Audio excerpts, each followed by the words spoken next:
किसी भी व्यक्ति को भयंकर क्रोध, किसी भी व्यक्ति को भयंकर सुख, कहां तक है सुसाइड तक पहुंचा देती है केवल वाणी। आपने कुछ ऐसा कह दिया कि सामने वाला इस बात पर आदी हो गया कि वो कुछ भी करने को तैयार है अपने साथ में।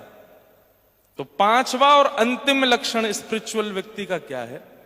कम बोलना, थोड़ा शांत रहना। जितना बोलो सधा हुआ बोलो, जितना बोलो जरूरत बोलो, उससे ज्यादा नहीं। ये 5 चीजें आपको अपनी लाइफ में लेकर के चलनी है। आप किसी भी फील्ड में हो, किसी भी स्ट्रीम में हो, किसी भी पॉइंट पर आप खड़े हो, आप भले ही फिर अपने नियम नहीं कर पाते कि रोज पूजा करनी है, रोज पाठ करना है, रोज ये करना है, लेकिन इन 5 चीजों को आप डेली लाइफ में, डेली यूज में लेकर के आते हो, तो आप स्पिरिचुअल हो, तो आप आगे बढ़ सकते हो, तो आप निश्चित ही जो चाह रहे हो वो पालोगे। ये 5 लक्षण अपने जीवन में लाने। इसमें सबसे कठिन कौन सा पता? सबसे पहला लक्षण कौन सा था? सहनशीलता। हम बिल्कुल सहन नहीं करते। तो इसका मैंने अपने गुरुदेव से पूछा कि ये कैसे जीवन में आएगा? सहनशीलता, सबका मंगल चाहना, सब पर दया, क्षमा कर देना, और किसी को भी शत्रुता ना मानना, शांत रहना। इन सब के लिए सबसे पहले करना क्या लाइफ में? तो हमारे गुरुदेव कहते हैं सबसे पहले सबसे लास्ट वाला पॉइंट जीवन में लाओ।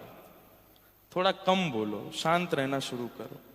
आजकल के बच्चों ने उन पर बोलने के लिए अच्छा, अभी एक और चीज हो गई है, हम कम बोलते हैं, हमारे फोन ज्यादा बोलते हैं, और उनसे जो बातें निकल के आती है वो माइंड ज्यादा बोलता है। हम भले ही अपनी प्रैक्टिस लाइफ में, प्रैक्टिकल लाइफ में हमारी जीभ इतनी नहीं बोलती है, पर मन अंदर अंदर अंदर अंदर बहुत कुछ बोलता है।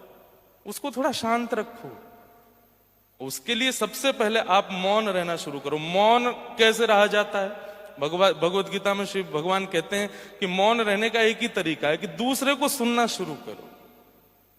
दूसरे को बहुत श्रवण करोगे, आपकी कैचिंग पावर होगी, आपकी कैप्चरिंग पावर होगी, तो धीरे धीरे आप शांत रहना शुरू करो। शांत रहोगे तो ये लास्ट वाला पॉइंट आपकी लाइफ में आ गया, तो बाकी 4 अपने आप आ जाएंगे।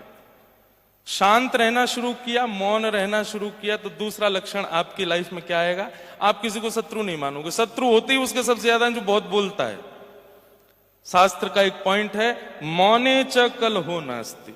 जो व्यक्ति मौन रहता है उसके कभी कलेश नहीं होते, कभी लड़ाई झगड़े नहीं होते। तो मौन रहोगे तो अपने आप आपके चित्त में ये पॉइंट आ जाएगा कि आप किसी से लड़ो ना, अशत्रुता का भाव। दूसरा पॉइंट भी आ गया। तीसरा, अपने आप होगा कि सबका मंगल हो। चौथा, अपने आप क्षमा की भावना आ जाएगी।